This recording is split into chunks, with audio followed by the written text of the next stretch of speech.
भ्रमर कोई कुमुदनी पे मचल बैठा तो हंगामा, ख्वाब कोई हमारे दिल में पल बैठा तो हंगामा। अभी तक डूब के हमने सुने हैं किस्से सफलता के, सफलता को हकीकत में बदल बैठा तो हंगामा। जी नमस्कार दोस्तों, स्वागत हमारे यूट्यूब चैनल और स्टूडियो पे। मैं स्वागत करता हूं अपने एक्सपर्ट कमल का। आइए। धन्यवाद धन्यवाद। तो आज भारतीय टीम ने दरवाजा खटखटा दिया है फाइनल का। कितना खुश है आप? सबसे पहले तो मैं भारतीय टीम को बहुत सारी शुभकामनाएं देता हूं कि वो फाइनल में जगह बना चुके हैं, पक्का कर चुके हैं कि मतलब वो फाइनल खेलने वाले हैं। और बहुत बहुत सारी शुभकामनाएं देशवासियों को देना चाहता हूं कि ये मतलब जिस पल का इंतजार कर रहे थे आखिर वो पल आ ही गया कि हमारी टीम इंडिया फाइनल खेल रही है। निश्चित रूप से हमारी तरफ से भी सभी दर्शकों को, सभी देश प्रेमियों को, सभी क्रिकेट प्रेमियों को और विश्व में जितने भी लोग क्रिकेट को देखते हैं और क्रिकेट को समझते हैं सबको बहुत बहुत बधाइयां, क्योंकि भारतीय टीम फाइनल में पहुंच चुकी है आज न्यूजीलैंड के मुकाबले के बाद। तो कैसा रहा है आज का सेमीफाइनल? कितना मजा आया, कितना एंजॉय किया आपने आज सेमीफाइनल को? मैं तो वही जो मेरा ये मतलब गणित बोलता था कि 30% और 70%। तो 30% जब विलियमसन और डेरन मिचेल बैटिंग कर रहे थे तो वो नजर आया कि हाँ 30% है मैच इसमें। बहुत कुछ घटित हुआ इस मैच में। विराट कोहली को 50वां शतक, शुभमन गिल का वो 80 रन और उनका रिटायर हेड होना, और बहुत ही अच्छा पारी श्रेयस अय्यर जिन खेला लास्ट में, केएल राहुल और मोहम्मद शमी का जो सत्ता जो हमने पहली बार देखा है। बहुत कुछ घटित हुआ, सब में चर्चा करेंगे, एक एक पॉइंट को उठा के लेंगे, पूरा एनालिसिस करेंगे। और जो न्यूजीलैंड टीम ने 400 रन के डिफेंड करते हुए जो खेला है सब में चर्चा करेंगे। तो चर्चा हम शुरू करते हैं कि अभी करेंट पे जो हमने मैच देखा उसके बाद मैन ऑफ द मैच में मोहम्मद शमी ने कहा सभी बॉलर ट्राई करते हैं ऐसी वो कोई यार कार कभी कुछ, लेकिन उनकी जो सिंपलिसिटी, सिंपल बॉल रहती है, लेंथ बॉल डालना, उसमें उन्होंने बात की कि हम कुछ ज्यादा ट्राई करने की कोशिश नहीं करें। इसमें क्या करें? क्योंकि सबसे पहले तो बधाई देना चाहता हूँ, मोहम्मद शमी 7 विकेट लिए हैं। आप बताइए। मैं तो यही कहूंगा कि जो अपनी स्किल है, जिस पर मतलब हम पहले से शुरू से काम कर रहे हैं, जिस पर प्रैक्टिस कर रहे हैं, अगर उसी को कंटिन्यू करेंगे तो अब उसमें सफलता जरूर मिलेगी। और वही मतलब मोहम्मद शमी ने करके दिखाया कि अपने ऊपर भरोसा करिए, जो आप सीखें उस पर मतलब एक अगर काम करते जाएंगे तो निखरते जाएंगे।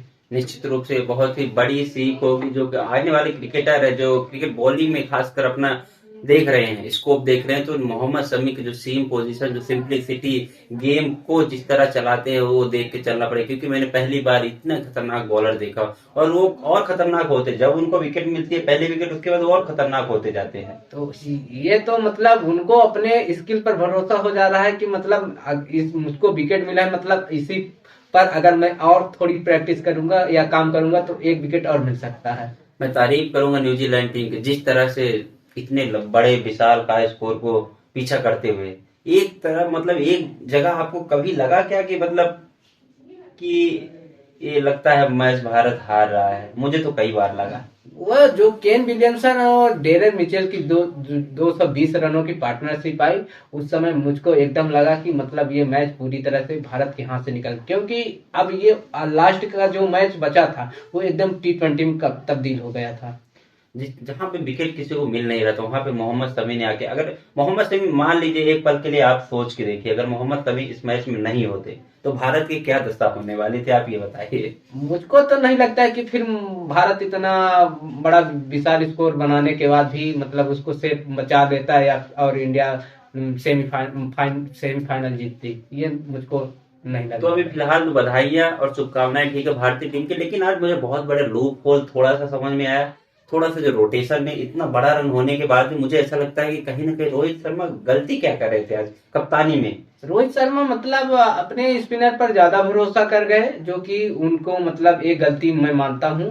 और क्योंकि जैसे मैक्सवेल ने उस ट्राई किया था और मैक्सवेल वो इतना बड़ा स्कोर चेज कर गए, तो आज रोहित शर्मा वही गलती कर रहे थे कि लगातार उनको कंटिन्यू स्पिनर खिलवा दिए, जबकि आपको पता था कि शमी आपको विकेट दिलवा रहे हैं। निश्चित रूप से जिस तरह से हमने देखा है कि लगभग 20 ओवर से 30 ओवर, अब 20 क्या कहें, 15 ओवर के बाद ही लगभग पूरे स्पिनर, मतलब लगभग कम से कम 15 ओवर उसमें सेट होने का मौका दिया। केन विलियमसन जैसे बल्लेबाज और उनके सामने मिचेल साथ में है, जो कि इस साल उनका साल बहुत अच्छा रहा, तो वहां पर थोड़ी सी गलती कर दी थी। इस चक्कर से भारतीयों को सबको थोड़ा सा बेचैन हो गए थे। शायद मुझे लगता है समय को और पहले लाते तो ये थोड़ा और मैच पहले खत्म हो जाता थोड़ा। मतलब ये मैं मानता हूँ कि समी अगर वहां पर जैसे 2 विकेट कंटिन्यू मिले तो मैं मानता हूँ कि 1 विकेट मिलता, लेकिन वहां पर मैच पहले रुक जाता, कि जो दिल की धड़कनें बढ़ रहे थे कि मैच अब हाथ से निकल रहा है, तो वो शायद पहले हो पर जाता। क्या मुझे ऐसा लगता है जहन में रोहित की ये रहा हुआ कि क्योंकि बाद में फिर फंसेंगे अगर, इसलिए स्पिनर के ओवर वो जल्दी निकालना चाहते थे, ऐसा भी उनके जहन में मुझे लग रहा है चल रहा होगा।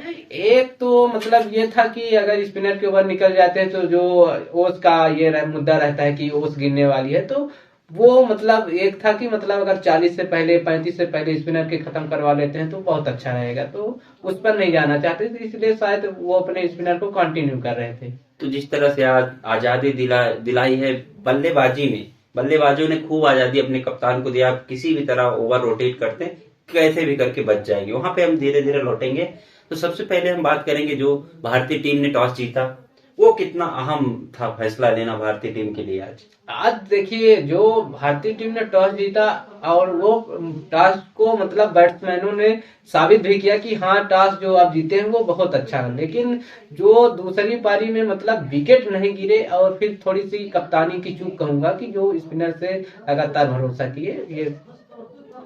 निश्चित रूप से टॉस जीत के भारत को बल्लेबाजी बहुत अच्छी किया उन्होंने, 400 रन लगभग जड़ दिए। और वहां पे आज हम चर्चा करेंगे आगे, शुभमन गिल बहुत अच्छे दिखे, उन्होंने अच्छी 78 रन पारी खेली, उसके बाद क्रैम्प आए, उसके बाद जो मौका मिला श्रेयस अय्यर को, श्रेयस अय्यर ने उस मौके को दोनों हाथों से लिया। तो श्रेयस अय्यर की पारी के बारे में आज क्या कहेंगे? विराट कोहली के 50वें शतक की बात हम करेंगे, लेकिन श्रेयस अय्यर की बात करना यहाँ पे बनता है, क्योंकि मुझे ऐसा लगता है कि इस मैच में सबसे बड़ा अहम रोल रहा है तो श्रेयस अय्यर की ये 105 रन की पारी का। श्रेयस अय्यर जैसे कि शुरू में उनको मतलब कि आउट हो जा रहे थे तो फिर उनको कह रहे थे कि मतलब इनको बाहर कर देना चाहिए, सूर्या को कंटिन्यू करना चाहिए, लेकिन देखिए श्रेयस अय्यर ने साबित किया है कि जो मैं पहले वाला श्रेयस था, जो आप मुझको मतलब ओडीआई सीरीज में देखे हैं या आईपीएल में देखे हैं, वही मैं करके आपको दे सकता हूं। तो वो जो कप्तान का भरोसा था, मैनेजमेंट का भरोसा था, उन पर वो खरा उतरे हैं। निश्चित रूप से जिस तरह अगर वो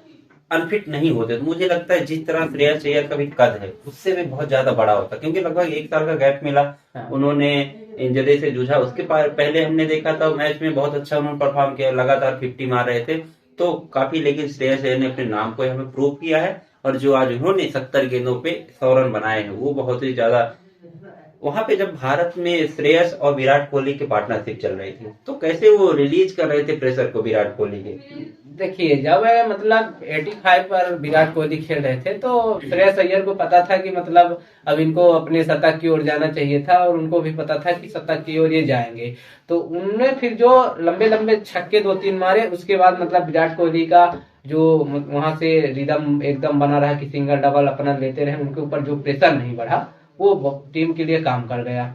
श्रेयस अय्यर की बात करेंगे, उनकी खूबसूरत बल्लेबाजी बॉटम हैंड, उसमें आप क्या कहेंगे? बॉटम हैंड का कैसे क्या फायदा मिलता है भारतीय, मतलब कोई भी अगर बल्लेबाज बॉटम हैंड का इस्तेमाल करता है? बॉटम हैंड का ये रहता है कि अगर बल्ले पर प्रॉपर गेंद आएगी तो फिर वो तो मतलब बाउंड्री लाइन के बाहर ही जाएगी, मतलब उस पर कैच होने के चांस नहीं है। फिर जो मतलब एक लंबा हैंडल उनका पकड़ने का स्टाइल है, तो मतलब जो रीच है कि आप साइड की गेंद को भी मतलब सामने छक्का मार सकते हैं। निश्चित रूप से उनकी जो अगर बल्लेबाजी तकनीक में देखे जाए, ज्यादातर शॉट आपको सामने दिखेंगे और लंबे छक्के दिखेंगे, तो ये एक फायदा होता है। तो श्रेयस अय्यर ने आज प्रूव कर दिया कि हमको क्यों खिलाना चाहिए नंबर 4 पे, हम क्यों सबसे सर्वश्रेष्ठ बल्लेबाज हैं।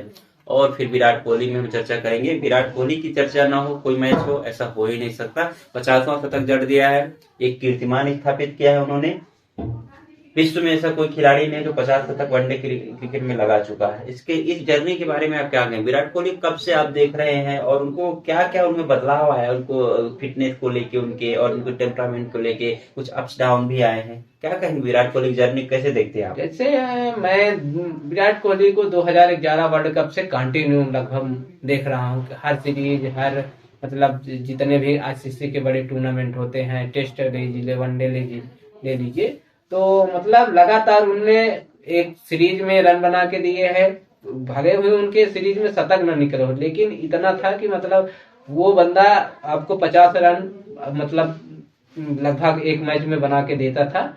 ये उनका ये क्रेडिट जाता है कि मतलब उन्होंने कंटिन्यू अपने परफॉर्मेंस को बरकरार रखा। निश्चित रूप कभी निराश नहीं, क्योंकि कोई इमोशन है भारतीय टीम के साथ। जहां जहां विराट कोहली जाते हैं उनके साथ फैन जाते हैं। हम लोगों ने देखा है फैन में जो वो स्पीड का मीटर दिखता है, जैसे वो एंटर करते हैं 121 डेसिबल का चला जाता है और कई चौके छक्के लगाते हैं और वो बढ़ जाता है। तो निश्चित रूप से बहुत भारतीय टीम के लिए इमोशंस है। उनको भी बहुत बहुत बधाई, 50 शतक लगा चुके हैं। और सचिन पाजी जो आते हैं उनकी बैटिंग आप कितना देखे हैं? हम लोग ज्यादा देख नहीं पाए, पर आप शायद ज्यादा देखे होंगे। मैं 2003 से देख रहा हूँ, तो मैं फाइनल में देखा था, तो फाइनल में उतना मुझको नहीं देखने मिला।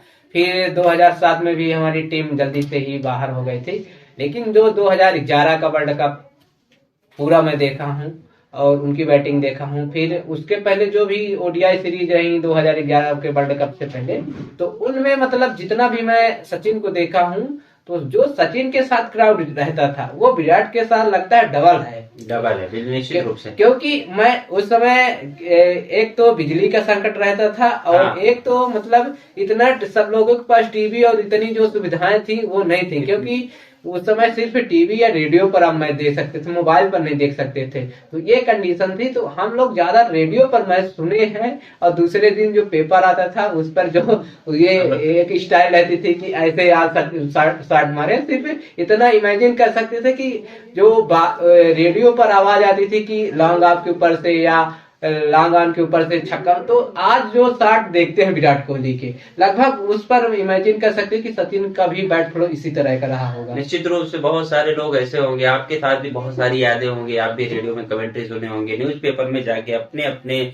पसंदीदा खिलाड़ियों को देखे होंगे। लेकिन अब समय बदल गया, सबके पास मोबाइल है, हॉटस्टार पे देख रहे हैं, आप कोई टीवी में देख रहा है, उसके साथ क्राउड बढ़ता जा रहा है और इमोशन बढ़ता जा रहा है, लोकप्रियता बढ़ती जा रही, फैन की बढ़ती जा रही, और बहुत सारी चीजों का अवेलेबिलिटी है, ट्रांसपोर्टेशन है, पहुंचने की सुविधाएं हैं। तो हम सब की इमोशन छुपाए। अच्छा है कि हम लोग उस जमाने के हैं, उस दशक के हैं, जहाँ पे हम लोग ने वो एक फेज देखा है। आपको कभी कभी खुशी नहीं होती है कि मतलब हम लोग ऐसे फेज में देखें जिसके पहले भी आप देखें, 10 साल पहले भी बैक जाए तो मोबाइल नहीं हुआ करता था, उसके पहले न्यूज़पेपर पे काम चलते थे, और हम लोग मतलब टीवी भी नहीं हुआ करती ढंग से। और उसके बाद हम लोगों ने एक ट्रांसफॉर्म होते हुए एक सदी को देखा। इसको आप कितना मतलब पॉजिटिव लेते हैं अपने जीवन में? मैं तो ये कहूंगा कि जो पीढ़ी अब मैच देख रही है 2011 के बाद, तो वो सौभाग्यशाली अपने को माने कि हम इस दौर में जी रहे हैं कि एक समय था कि हम लोग खिड़कियों से मैच देखते थे और एक पैर पर खड़े होकर मैच देखते थे। तो ये कहें कि आज एकदम सुकून से बैठ के, जैसे लेट के जैसे भी मैच देखना चाहे उस तरह देख रहे हैं। लेकिन एक समय हम लोगों का दौर था कि कहीं भी दुकान में घूमते में कहीं भी लगा हो, कहीं भी अगर स्क्रीन पर मैच चलता हुआ दिख जाता था तो बहुत सौभाग्यशाली मानते कि चलो मैच देखने को मिल गया। निश्चित रूप से हम लोग मतलब गांव में पहले ही देखते थे कि हमारे बड़े भाई लोग थे, और मतलब बहुत लोग गांव के ऐसे हुआ करते जो स्कूल जाते थे, तो स्कूल के टाइम पे मैच अगर चलता तो वो लेट आते थे, क्योंकि वहाँ दुकानों में कहीं ना कहीं टीवी लगा हुआ करता था, वहां देख के आते थे पूरा मैच। जबकि फिर यहाँ जाके रेडियो में सुनते थे। तो आप लोग बहुत लकी हैं कि देखने को मिल रहा है। फिलहाल हम चर्चा करते हैं विराट कोहली 50वें शतक का। तो 50वें शतक में हम लोगों ने जर्नी उनकी देखी 2011 के बाद, जिस तरह से वो चले, खूब चले हैं। और 2023 उनके लिए कितना इंपॉर्टेंट रहा, कितने 6-7 शतक शायद लगा चुके हैं। सबसे बढ़िया इस साल रहा है। इस साल मतलब मैं विराट कोहली को कहूंगा कि जो ये वर्ल्ड कप इतना बड़ा मंच था, तो मैं मानूंगा कि उन्होंने जब ये T20 वर्ल्ड कप में हमको हार मिली थी, वहां से उन्होंने शायद वर्ल्ड कप के लिए तैयारियां शुरू कर दी थी। क्योंकि जितने भी ओडीआई हुए, जितने भी मौके मिले, उन्होंने अच्छा रन बना के दिया है। 1 शतक 2 शतक निकले हैं उनके बैट से। तो मतलब ये कह सकता हूं कि मैं उन्होंने 2022 का T20 वर्ल्ड कप है, उसके बाद से मतलब उन्होंने एकदम अपने को तैयार किया था कि मैं 2023 का वर्ल्ड कप अच्छे से। Virat Kohli as a captain कितने दिखे हैं? मतलब मुझे लगता है 2019 में बहुत अच्छी इंडिया टीम ने खेला था, हालांकि सेमीफाइनल में न्यूजीलैंड ने हराया था। वहां पे क्या गलती हो गई? मिडिल ऑर्डर जिस तरह इस बार खेल रहा है, श्रेयस अय्यर और केएल राहुल मजबूती दे रहे हैं। पिछली बार क्या चूक हो गई थी जिसकी वजह से हम बाहर हुए? पिछली बार मैं मानता हूं कि सेमीफाइनल में समी को नहीं खिलाया गया था, एक वो गलती थी, क्योंकि उसके पहले भी समी विकेट लिए थे, फिर समी को सेमीफाइनल में सीधा ड्रॉप कर दिए। फिर एक तो विराट के ऊपर मिडिल ऑर्डर में बहुत ज्यादा डिपेंड हो गए थे। उसके बाद मतलब आपके पास धोनी फिनिशर थे, लेकिन उनके पहले कोई ऐसा दो प्लेयर नहीं थे कि जो लंबी पारी खेल के आपको मैच तक ले जाए और फिर धोनी अंत में फिनिश करे। हम उस खिलाड़ी को नहीं बोल सकते जिसकी बहुत ज्यादा चर्चा हुई, शायद वो बहुत डिसअपॉइंट होके संन्यास भी ले लिया इंटरनेशनल क्रिकेट टीम से, अंबाती रायडू। कहीं न कहीं ऐसी कंडीशन थी, श्रेयस अय्यर जैसे और अंबाती रायडू, उनको पहले खूब तैयार किया गया था कि वर्ल्ड कप में पूरा खिलाया जाएगा, लेकिन ऐन वक्त आता है उनको नहीं खिलाया गया, उसका खामियाजा भारतीय टीम ने भुगता है। मुझे लगता है कि कुछ लोग ऐसे प्रशंसक आलोचक थे कि श्रेयस अय्यर के बारे में भी ऐसे सवाल उठा रहे थे, तो उसके बारे में आप क्या कहेंगे? जैसे मतलब ये कह रहे थे कि श्रेयस अय्यर को की जगह संजू सैमसन को खिला लीजिए, और फिर मतलब ये कह रहे थे कि सूर्य कुमार यादव को 4 नंबर पर खिलाइए। लेकिन जैसा कि मैनेजमेंट और कप्तान ने मतलब उनको बरकरार रखा उनकी पोजीशन पर, ये बहुत अच्छा फैसला था।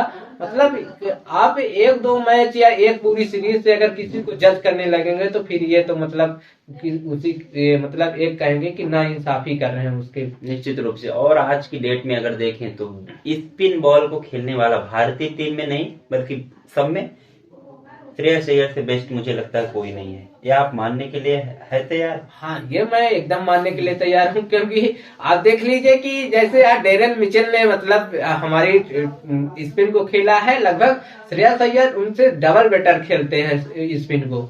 निश्चित रूप से। तो आज ये रही श्रेयस अय्यर के बाद विराट कोहली की हमने बातें की। अभी मोहम्मद शमी की बात करेंगे। जिस तरह से Mohammed Shami top wicket taker के लिस्ट में पॉइंट टेबल में सबसे ऊपर आ गए, विश्व कप में विकेट लेने वाले उसमें ऊपर आ गए, भारतीय में तो हो ही गए, तो कैसे देखते हैं? जैसे 3 मैच उन्होंने नहीं खेले, अगर 3 मैच वो खेले होते तो क्या हाल होता आज?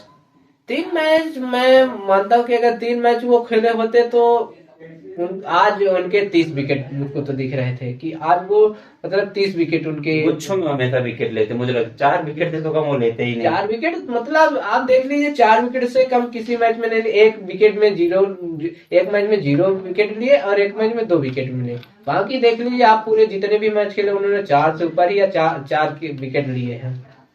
निश्चित रूप से मोहम्मद शमी ने बहुत अच्छा काम करके दिया। उनके इर्द गिर्द घूमते जहां पे एक बॉलर स्ट्रगल कर रहे थे, मोहम्मद सिराज को देख लीजिए, बुमराह भी काफी इफेक्टिव नहीं दिखे हैं, हालांकि उनके उसमें कैच छूटा था शमी से, लेकिन शमी ने उसका भरपाया किया है। तो वहां पे मोहम्मद शमी एकदम बिल्कुल अलग दिखते हैं, बहुत सेंसेशनल शमी दिखते हैं।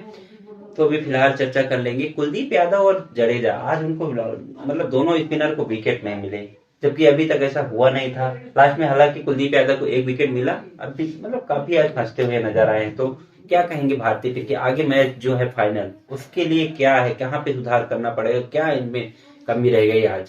नहीं देखिए, मतलब जैसे कि डेरेन मिचेल और मतलब केन विलियमसन ने स्पिन को खेला, जबकि आप देख रहे होंगे कि मतलब उनकी कुलदीप की गेंद आज मूव कर रही थी। ऐसा नहीं है कि आप ये कहेंगे आज पिच में एकदम सपोर्ट नहीं था या मतलब गेंद नहीं घूम रही, गेंद घूम रही थी। लेकिन जो आज खेलने का तरीका था स्पिन खेलने का दोनों बैट्समैन का, मिचेल का और केन विलियमसन का, हमने देखा है कि उनने स्वीप, हाँ मतलब उन्होंने जो कुलदीप की गेंदें रहती हैं कि बहुत सारे बैट्समैन रहते हैं कि अपने तक आने देते हैं और फिर तो फंसते हैं उसमें, लेकिन उन्होंने वो तरीका अपनाया कि अपने तक गेंद ही नहीं आने देना, पहले ही उससे वो कर लेना है। तो आज जो उन्होंने स्वीप निकाला था वो काम कर गया था उनका।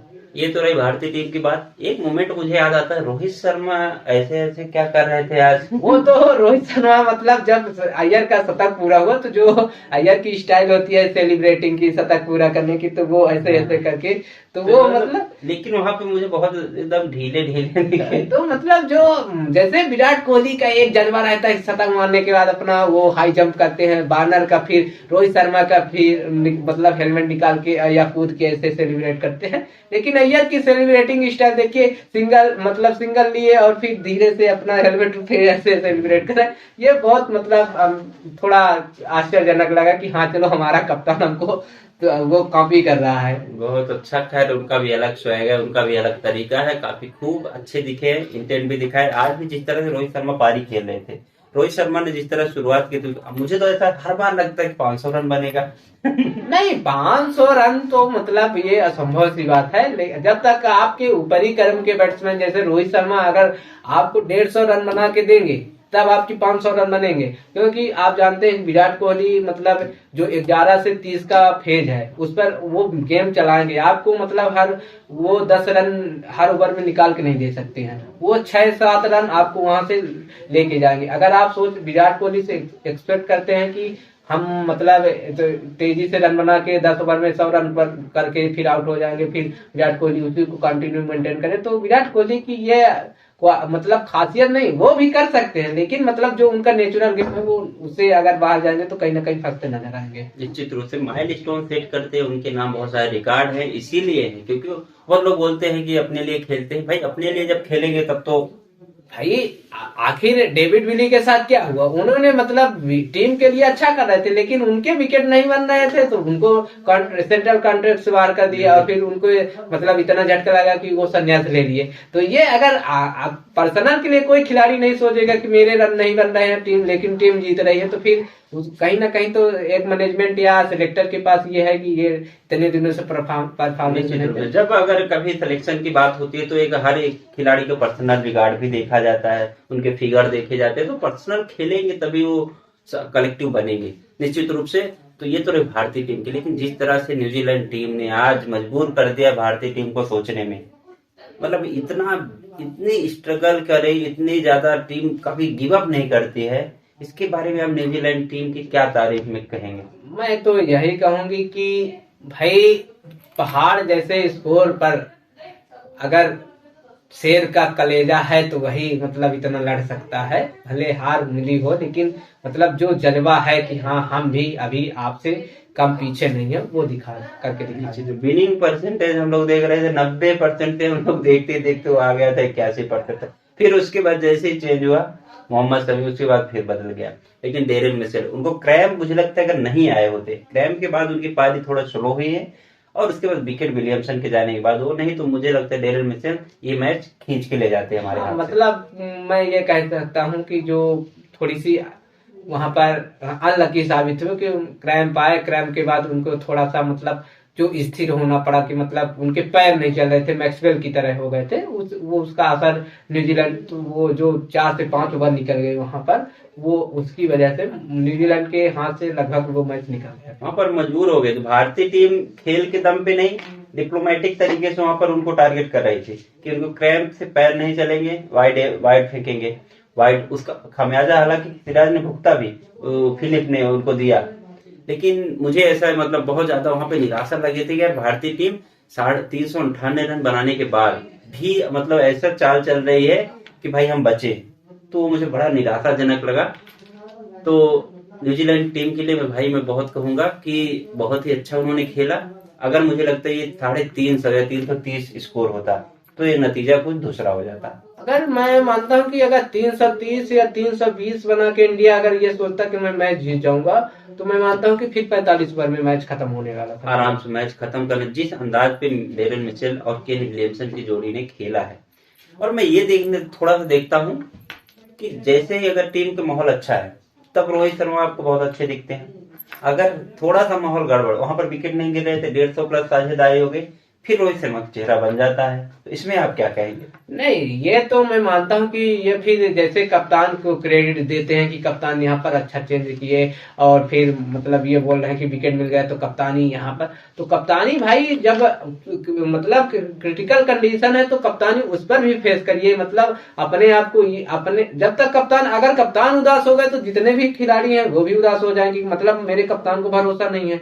तो कप्तान को ऐसा माहौल ग्राउंड के अंदर बना के रखना है कि अगर हाँ उस समय आपकी पोजीशन या कंडीशन सही नहीं है तो उसको आप ग्रैब करिए कि मतलब मैं कप्तान हूं, मैं सोचूं कि आप कैसे विकेट लेना है तो वो करिए ना। तो ये सीखने को, छोटी छोटी चीजें, छोटे छोटे पॉइंट जो भी क्रिकेटर देख रहे हैं, ये सीखने को मिलता है कि आप केवल बने में जो बोलते हैं साथी रहना, वहां पे नहीं रहना है। अगर टीम सिचुएशन फंसी है वहां पे भी आप कप्तानी से अपने बैक करिए बॉलर्स को, वहां पे आप इंटेंट दिखाइए, वहां पे आप थोड़ा वही कोहली मुझे लगता है चार्ज करते हैं।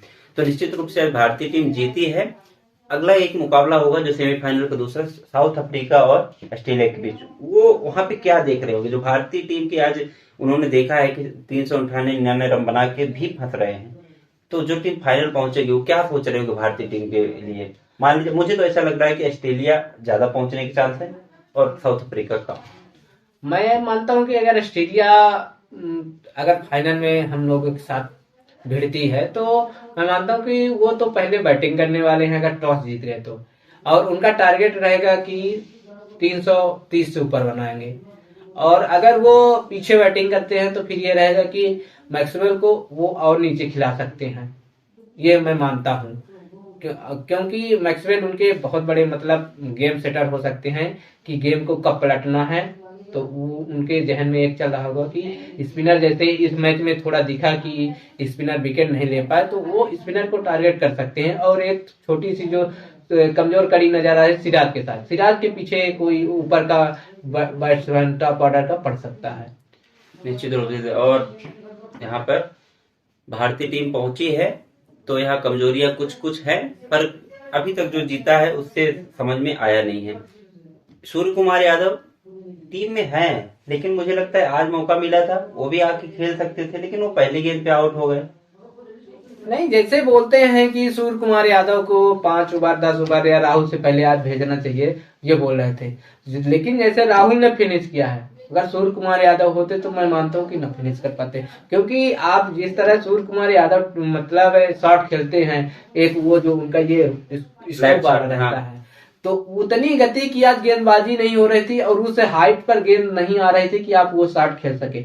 और फिर उसी मतलब जो उनका खेलने का अंदाज था कि आप स्टंप से खींच के मतलब लेग साइड में मारना चाहते थे और वहीं पर कैच हो गए। तो उस मतलब जो सिचुएशन है कि मतलब बॉलर पिच का कैसा मूवमेंट है कि मतलब कितनी पेस है पिच पर, उसके हिसाब से आज राहुल ने बहुत ही अच्छा फिनिश किया। और सूर्य कुमार यादव को मतलब जो ये कह रहे थे कि 5 ओवर पहले भेज देना चाहिए, वो मैं मानता हूँ कि वो गलत डिसीजन। इस बार मैं एक चीज महसूस कर रहा हूँ कि जो भारतीय टीम में मैनेजमेंट टीम है, जो डाउन भेजने का कब किसको देना है, खासकर बैटिंग ऑर्डर में, मुझे ऐसा लगता है बहुत ही सही काम कर रहे हैं। क्योंकि ये नहीं हो रहा है कि रोहित मतलब सूर्य कुमार यादव को आगे भेज दे या फिर केएल राहुल को आगे भेज दे, अय्यर को भेज दे। ये बहुत अच्छा काम हो रहा है और इसीलिए मुझे लगता है परफॉर्म कर रही है टीम। नहीं मतलब जैसे कि ये जितने भी मैच हुए हैं तो लगभग मैच की सिचुएशन के हिसाब से मतलब ये नहीं था कि ऑस्ट्रेलिया ने जैसे एक आध दो मैच में किया कि स्टीव स्मिथ को नीचे भी खिलाया, तो मतलब इतनी अच्छी कंडीशन होने के बाद भी, लेकिन फिर उनको खामियाजा करना पड़ा कि उनके 20 से 25 रन कम भी हुए वहां कम हुए। तो मतलब जो इंडिया टीम मतलब अपने बैटिंग पोजीशन के साथ छेड़छाड़ नहीं करे, वो एक पॉजिटिव क्योंकि सारे खिलाड़ी, मुझे केएल राहुल चाहे श्रेयस अय्यर हो, सूर्य कुमार यादव भी स्ट्राइक रेट अच्छा बना सकते, लेकिन केएल राहुल कहीं कम नहीं पड़ने वाले हैं। क्योंकि उनको हमने बल्लेबाजी देखी है, T20 बल्लेबाज है वो, आप ओपनिंग भी कर चुके हैं, वो तो अभी रोल अदा कर रहे हो तो अच्छा फिनिश कर सकते हैं। तो केएल राहुल अच्छा करते हैं तो सूर्य कुमार यादव की बहुत लोग डिमांड करते हैं, लेकिन मुझे तो ऐसा लगता नहीं उनको भेजना चाहिए बीच में। सूर्य कुमार यादव को मतलब आप अगर विकेट गिर गया है फिर या उतने ओवर बाकी हों तो आप उनको खिला सकते हैं। लेकिन अगर मतलब आपके पास केएल राहुल श्रेयस अय्यर हैं तो आप उनको उन्हीं को 50 ओवर खेलने दीजिए, वो भी तो आपको रन बना के देंगे। जैसे अय्यर ने मतलब 8 छक्के मारे लंबे लंबे, तो वो एकदम सामने एकदम सॉलिड छक्के मारे। तो इस तरह का सूर्या का मतलब जो खेलने का स्टाइल है आज के हिसाब से जो बॉलिंग थी उसके हिसाब से तो वो नहीं शूट करते हैं। नहीं, और उनके पास मुझे ऐसा लगता है शॉट वही फाइन लेग लेग शॉट खेलना, जबकि हर जगह जरूरत नहीं है, उसी को आप चौका मार सकते थे आज। तो यहाँ पर थोड़ा समय सूर्य कुमार यादव मैं यही कहूंगा, क्योंकि अगर फाइनल मैच है, फाइनल मैच में आपकी जरूरत पड़ सकती है, तो थोड़ा वहां से कंट्रोल करना पड़ेगा आपको और जहां गेंद आए वहां मारना पड़ेगा। फिलहाल तो ये बात रही। अब दो खिलाड़ियों की मैं बात कर लेता हूँ थोड़ा सा, क्योंकि शुभमन गिल का ये पहला वर्ल्ड कप है और श्रेयस अय्यर इनका वर्ल्ड कप पहला है, और जिस तरह से बैटिंग कर रहे हैं, आज बड़े मंच में नॉकआउट मुकाबला था तो शुभमन गिल ने अच्छा शुरुआत दिलाया, उसके बाद श्रेयस अय्यर ने फिनिश किया। तो आगे फ्यूचर में आप क्या देखते हैं इनका, मतलब भारतीय टीम में ओहदा कितना बढ़ेगा? क्या ये भारतीय टीम की कप्तानी के दावेदार है? और एक नाम और चर्चा करूँ, केएल राहुल, तीनों में मुझे ऐसा लगता है कप्तानी के दावेदार है, तो किसको आप ज्यादा प्रेफरेंस देंगे? अभी जैसे मैं तो अय्यर के साथ जाऊंगा क्योंकि उन्होंने आईपीएल की कप्तानी की है।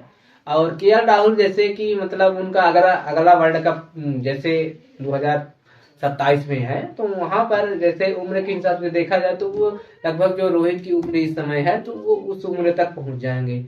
तो मैं मानता हूं कि अगर सेट करना है तो आप ऐसे सेट करिए कि 2 वर्ल्ड कप के लिए आपको कप्तान या अगले T20 वर्ल्ड कप के लिए कप्तान मिल जाए। तो आप ऐसे कर सकते हैं कि अय्यर के साथ जा सकते हैं, और अगर आप ज्यादा फ्यूचर की सोच रहे हैं तो फिर शुभमन गिल के साथ जा सकते हैं। लेकिन एक मतलब खराब ऑप्शन KL राहुल भी नहीं है, लेकिन KL राहुल को आप अभी टेस्ट कर सकते हैं कि मतलब T20 वर्ल्ड कप जो आने वाले हैं दो, तो उसमें एक में तो अभी मैं मानता हूँ कि रोहित ही शायद कप्तानी करेंगे, और जो अगला वाला है उसमें आप कर सकते हैं। निश्चित रूप से हम भी इसी पक्ष में है कि T20 में अभी एक बार चेक कर ले रहे हैं KL राहुल का एडवांटेज ये है जिस तरह से वो इस बार विकेट कीपिंग कर रहे हैं। मोहम्मद शमी ने काफी उनको बिजी रखा है, और जहां मैंने देखा लेफ्ट और राइट हर जगह डाइव लगा के जो कैच लेते हैं, और उनकी जो एबिलिटी इस बार उन्होंने दिखाई है DRS सिस्टम लेने में कितनी कामयाब है। मतलब मैं तो कहूंगा कि अगर धोनी के बाद कोई DRS लेने में टीम की मतलब सहायता कर रहा है तो वो KL राहुल एकदम परफेक्ट हैं। कि मतलब अभी तक जो इस वर्ल्ड कप में जितने भी DRS लिए उन पे 50% सक्सेस रेट है इंडिया का, तो ये बहुत बड़ी साइन पॉजिटिव। इस तरह से रोहित शर्मा मतलब उनके ऊपर पूरी तरह से डिपेंडेंट रहते हैं। जैसे ही किसी बॉलर ने कॉल किया सीधे रोहित राहुल के पास जाते हैं, और राहुल काफी अच्छा डिसीजन लिए हैं। आज भी हमने देखा है कई बार कि नहीं लेने दिए, एक आध बार लिया तो वो भी अपार्ट कल वो भी अच्छा कॉल था, वहां पर लेना जरूरी था। तो फिलहाल ये चर्चा रही हमारी टीम की। कुछ छूट रहा है क्या अभी आपके हिसाब से? अब जैसे कि मतलब अफ्रीका थोड़ी सी मैं मानता हूँ कि कल से दूसरा सेमीफाइनल है, तो अफ्रीका को कुछ प्लानिंग करनी चाहिए कि मतलब कैसे हम थोड़ा बेटर कर सकते हैं। देखिए अफ्रीका की बात जहां तक है तो मुझे लगता है कि कल का सबसे पहला उनका किस्मत, अगर वो टॉस जीतते हैं तो पहले बल्लेबाजी करना चाहेंगे निश्चित रूप से। अगर हारते हैं तो फिर जो ऑस्ट्रेलिया डिसाइड करेगी, तो पहले बल्लेबाजी अगर मिली ऑस्ट्रेलिया अफ्रीका टीम की, अगर जिस तरह से बल्लेबाज उनके फॉर्म में क्विंटन डिकॉक हो गए, क्लासेन हो गए और उनके माकरम हो गए, और तो बॉलर हो गए यासन अच्छी बैटिंग करके देते हैं, तो अगर उनको पहले बैटिंग करने का मौका मिला तो अगर स्कोर 300 प्लस बना लेंगे, 300 प्लस नहीं मैं तो कहता हूँ 280 प्लस अगर बना लेंगे तो बहुत सेफ स्कोर अफ्रीका टीम के लिए होगा, और चेस करना इतना मुश्किल नहीं होगा क्योंकि सेमीफाइनल का दबाव रहेगा। और उनके पास बॉलर भी है, रबाडा हो गए आप, और कोर्चे अच्छी बॉलिंग करके देता है, और जो विकेट है पिछला मैच उनका कोलकाता में ही था, तो शमसी और महाराज इनमें शायद एक किसी को खिलाएंगे नहीं खिलाएं, लेकिन अगर 280 प्लस अगर बना देती है अफ्रीका टीम तो निश्चित रूप से थोड़ा सा मुझे एडवांटेज लग रहा है अफ्रीका टीम के साथ। तो जैसे कि मतलब पिछला मैच अफ्रीका का फंसा था, फिर एडन फिलवायो ने जितवाया, तो क्या एडन फिलवायो के साथ जा सकते हैं इस मैच में? एडन फिलवायो को मुझे लगता है उस बार तो एक जिस तरह से समी की जगह बन गई थी ना, उसी तरह उनको भी जगह बन गई थी, लेकिन इस बार मुझे लगता नहीं कि उनकी जगह बनेगी, क्योंकि यानसन फिट अगर हो जाएगी तो वो खिलाड़ी निश्चित रूप से नहीं, यानसन तो फिट थे लेकिन उनको रेस्ट दिया गया था। तो अब उनकी जगह तो फेल हुआ और ले नहीं सकते हैं। फिर मुझे लगता है जगह नहीं बनेगी क्योंकि बैटिंग ऑर्डर ऑलरेडी इतना है। जो एक ऑस्ट्रेलिया टीम में कसमसस की बात है कि स्मिथ को मतलब किस नंबर पर खिलाया जाए और लबुशेन को, क्योंकि दोनों एक ही तरीके के बैट्समैन हैं। फिर एक मौका बनता है कि कल मार्कस स्टोनिस के साथ जा सकते हैं या कैमरून ग्रीन के साथ, क्योंकि कैमरून ग्रीन का अभी इस मतलब वर्ल्ड कप में उतना वो रोल नहीं दिखा है और मार्कस स्टोनिस का भी रोल नहीं दिखा है, लेकिन जो ऑलराउंडर की मतलब जरूरत पड़ रही है, तो क्या ऐसा कर सकते हैं? मुझे ऐसा लगता है पहले सवाल जैसे आपने पूछा है कि स्मिथ और लक्सेन, तो स्मिथ को पहले खिलाना चाहिए क्योंकि मतलब जैसे विकेट गिरे उसके बाद स्मिथ आते हैं। अभी तो वो सेट है शायद कौन, मिस मार्क, तो उसके बाद स्मिथ को आना चाहिए, और फिर लवसेन को भी आप खिलाएं कि नहीं खिलाएं वो तो उनके मैनेजमेंट है, मैं नहीं कह सकता उसमें। लेकिन अगर स्मिथ को ज्यादा प्रेफरेंस मैं देना चाहता हूं। और जहां तक रही बात स्टोनिस और ग्रीन में, तो स्टोनिस को मुझे लगता है ऑस्ट्रेलिया टीम ज्यादा लेगी क्योंकि उनके पास एक्सपीरियंस है इन मैचों में, नॉकआउट मुकाबले और बहुत इंपॉर्टेंट मुकाबले में हमने स्टोनिस को कई बार देखा जिताते हुए, इसलिए स्टोनिस को ऑलराउंडर के रूप में रखा जाएगा और मैक्सवेल उनके लिए है ही। तो जैसे अगर लबुशेन को बाहर कर दें और कैमरून ग्रीन और मार्कस स्टोनिस दोनों के साथ चले जाए तो उनके पास मतलब बॉलिंग का भी वो एक ऑप्शन बढ़ जाता है, तो ऐसा कर सकते हैं। लबुशेन जो कि हम देख रहे हैं बॉलिंग ऑप्शन उनके पास कमी है नहीं, एडम जंपा अच्छा कर रहे हैं, तो कैमरून ग्रीन ज्यादा दिखे नहीं, हालांकि ज्यादा उनको मौके भी नहीं मिले। और लबुशेन जो है ना तो वो फील्डिंग आपको करके देते हैं। फील्डिंग और उनको मैंने ऐसा सुना है कि उनका जो गेम अंडरस्टैंडिंग, क्रिकेट अंडरस्टैंडिंग लवसेन की सबसे तगड़ी मानी जाती है। बहुत ज्यादा पॉलिसी बनाते हैं, मुझे ऐसा सुनने में मिला है। तो उनको लेके चलेंगे, क्योंकि वो बल्लेबाज कहीं ऐसा हो गया कि विकेट गिर गए तो व्यक्ति जो टेस्ट खेलता है वो संभाल ले जाएगा पारी के। तो मैं लवसेन के साथ जाना चाहता तो कल डिसाइडिंग फैक्टर अफ्रीका की तरफ से बैटिंग में डिकॉक, बंडरडोसे या फिर क्लासन? क्विंटन डिकॉक के साथ मैं हमेशा जाऊं, क्योंकि क्विंटन डिकॉक के ऊपर पूरी टीम निर्भर है। अगर उन्हें अच्छी स्टार्ट दिला दिया, और अच्छी स्टार्ट का मतलब क्विंटन डिकॉक से हम एक्सपेक्ट करते हैं 100 रन, तो शतक लगाएंगे तो क्विंटन डिकॉक, और बाद में फिर जब उनके हिसाब से क्लासन और वंडरडोसन दोनों एक ही जैसे खिलाड़ी हैं, कोई भी संभाल ले। तो मैं क्विंटन डिकॉक पे पर ज्यादा रिलाई करूंगा। महाराज या शमसी आपको? महाराज, नो डाउट महाराज खेलेंगे, क्योंकि इंडियन कंडीशन है। महाराज ने जिस तरह से इस बार दिखाया है ट्रैक पे, ना रन ज्यादा नहीं देते हैं, विकेट बीच बीच पे निकालते हैं, बैटिंग भी उनको आती है, तो महाराज के साथ 100% जाऊंगा। तो क्या कल रबाड़ा का करिश्मा हो सकता है कि जैसे समी ने आज सत्ता खोला, कल रबाड़ा अपना पंजाब?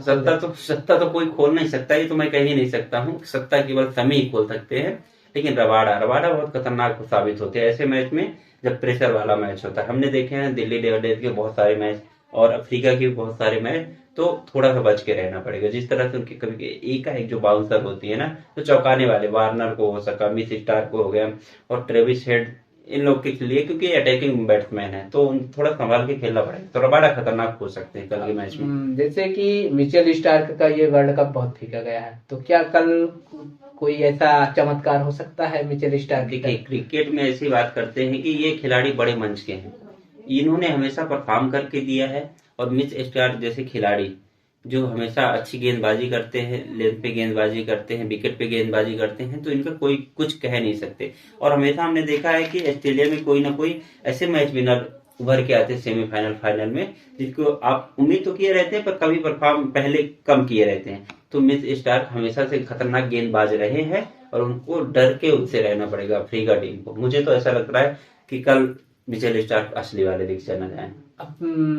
एक कंसर्न है दक्षिण अफ्रीका के कप्तान टिम्बा बमुंगा। तो मतलब उनके बैट से अभी शुरुआत तो मिली है, लेकिन जो एक रहता है कि 50 नहीं आए हैं, तो क्या कल उनके बैट से 50 रन आने वाले हैं टीम के लिए? देखिए, कल वो अपने जहन में खुद ही रखे होंगे कि हमको 50 रन बनाना है, क्योंकि टिम्बा का विकेट गिर जाता है वहां से ना, और धीरे धीरे विकेट गिरना शुरू हो जाता है। टिम्बा हालांकि स्टार्ट हमने कई बार चर्चा कर चुके हैं, स्टार्ट अच्छा दिलाते हैं, तो टिम्बा के नाम फिलहाल कल मैं मानता हूँ 60-70 रन वो स्कोर करके देंगे टिम्बा। तो मतलब मैं मान सकता हूँ कि कल जैसे आज का सेमीफाइनल देखने को मिला, कल का भी लगभग इसी तर्ज पर? हाँ, इसी तर्ज पे होगा, पर कोलकाता की विकेट है तो इतना स्कोर तो नहीं बनेगा, लेकिन कांटे की टक्कर होगी। और मैं उम्मीद ऐसा करता हूँ कि हमको अफ्रीका टीम मिले, और अफ्रीका और भारत का सेमीफाइनल होना चाहिए, क्योंकि मुझे थोड़ा ऑस्ट्रेलिया टीम से दिल से कहूँ थोड़ा डर लगता है, क्योंकि कहीं 2003 वाला ये रिपीट हो गया मामला, तो फिर हम लोग इस बार फिर से ट्रॉफी को छोड़ने में रह जाएंगे। तो कल पैट कमिंस की क्या रणनीतियां रहेंगी कि मतलब अपने बॉलर को कैसे यूज करेंगे? जैसे मिचेल स्टार्क हैं, फिर वो खुद एक फास्टर हैं, तो वो अपने आप को कहाँ यूटिलाइज करना चाहिए? इस बार पैट कमिंस जो है ना, ऑस्ट्रेलिया टीम में सारे लोग कप्तानी कर रहे हैं, क्योंकि पैट कमिंस जो बॉलर कप्तान है, तो कैलकुलेट तो करते हैं, लेकिन थोड़ा कहीं बॉलर जो होता है ना, अपने आप को एडजस्टमेंट करने में थोड़ा समस्या आता है। मैं देखता हूँ पैट कमिंस ऐसे ओवर में इस बार बॉलिंग करने आते हैं कि जहां उनको पता है कि विकेट नहीं मिलेगा, लेकिन ओवर निकालेंगे, मतलब वो डिफेंसिव वो करेंगे, विकेट निकाल के नहीं देंगे, क्योंकि वो कप्तान है, तो अपने आप को वहां पे वो धकेल देते हैं।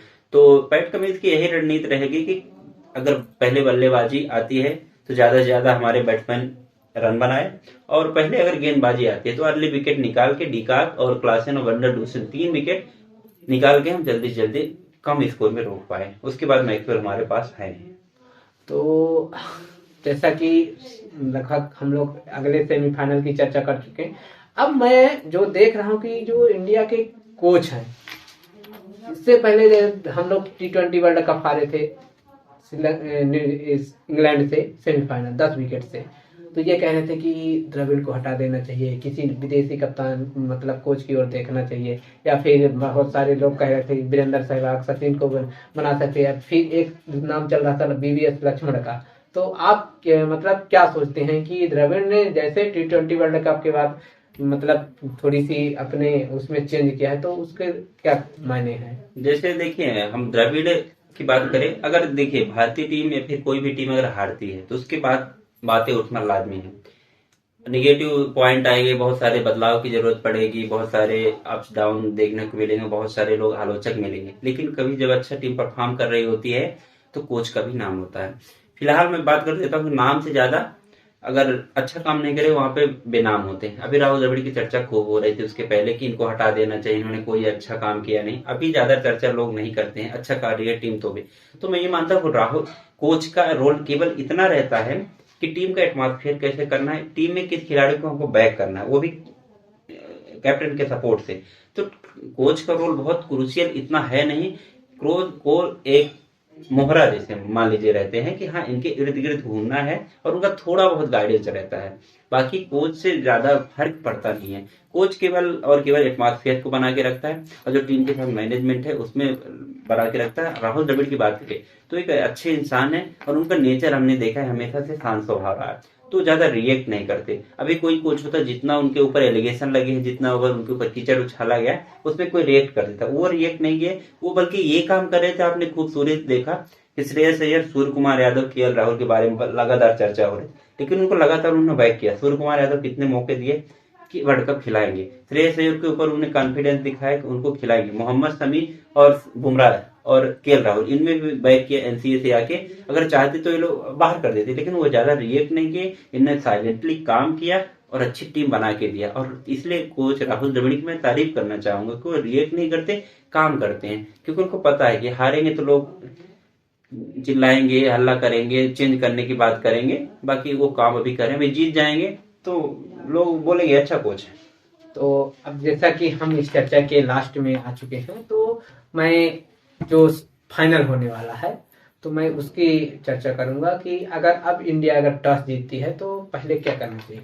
इंडिया को बिना कुछ सोचे बैटिंग करना चाहिए, क्योंकि इंडिया टीम जिस तरह से भी बैटिंग में दिखी है 350 प्लस स्कोर करते हैं। जिस तरह हमारे सुमन गिल और श्रेयस अय्यर, केएल राहुल और रोहित शर्मा है, बैटिंग करके 350 रन स्कोर दे देते हैं, उसके बाद ऑटोमेटिकली जो बॉलर बहुत अच्छा काम करके दे रहे हैं तो उनमें प्रेशर हट जाता है। जैसे आज के मैच की हम बात कर लेते हैं, अगर इतने रन नहीं होते तो एक थोड़ा सा डिसएडवांटेज होता बॉलर को। तो भारतीय टीम को हमेशा बल्लेबाजी ही करना चाहिए कि बहुत अच्छा दिखे, क्योंकि अगर कोई भी टीम 300 प्लस अगर स्कोर कर देती है, और मुझे पता है कि इस बार जो वर्ल्ड कप अहमदाबाद में होने वाला है वो भी अच्छी पिच है और वहां भी अच्छा स्कोर होगा, तो भारतीय टीम के सामने भी अगर 300 प्लस स्कोर बन जाएगा तो भारतीय टीम चेज करने में थोड़ा घबराएगी। हालांकि विराट कोहली है, लेकिन विराट कोहली ही केवल चलते हैं, समस्या इस बात की, इसलिए भारतीय टीम को हमेशा बैटिंग करनी चाहिए। तो फिलहाल चर्चा का विषय यही था हमारा। हम लोगों ने खूब सारी चर्चा की, भारतीय टीम पहुंच चुकी है धूमधाम तरीके से फाइनल में, और फाइनल का रास्ता एकदम क्लियर है। अहमदाबाद हमारी टीम पहुंचेगी और शुभमन गिल, श्रेयस अय्यर, रोहित शर्मा, विराट कोहली, बुमराह, सिराज, जितने भी खिलाड़ी हैं, जडेजा की जो फील्डिंग है बहुत ही अच्छी है। आज उन्होंने 3 कैच लपके हैं। तो इस तरह से अब हमारी टीम पहुंची है और एक टीम का हम इंतजार कर रहे हैं कि आइए हमसे मैच खेलिए। और इस बार जो भारतीय टीम ने 10 में 10 मुकाबले जीते हैं, तारीफ के काबिल है। देखते हैं क्या होता है अगले फाइनल में। सेमीफाइनल का एक हो चुका मुकाबला, एक मुकाबला दर्ज अगला है जो अफ्रीका और ऑस्ट्रेलिया के बीच है। उस जो टीम भिड़ेगी वो हमसे भिड़ेगी फाइनल में। तब तक के लिए आप दर्शक इसी उत्साह के साथ देखते रहिए, इसी आशा के साथ देखते रहिए कि हमारा इस बार वर्ल्ड कप होके रहेगा। और बाकी बोलना है ही नहीं, हम सबको पता है, धोनी नहीं बोलना है। ठीक है, तब तक के लिए आप भी गुड नाइट, शुभकामनाएं सभी को वर्ल्ड कप के फाइनल में पहुंचने के लिए। खूब तब तक एंजॉय करिए, आप बढ़िया एकदम माहौल बना के रखिए, इस बार वर्ल्ड कप हमारा है। धन्यवाद।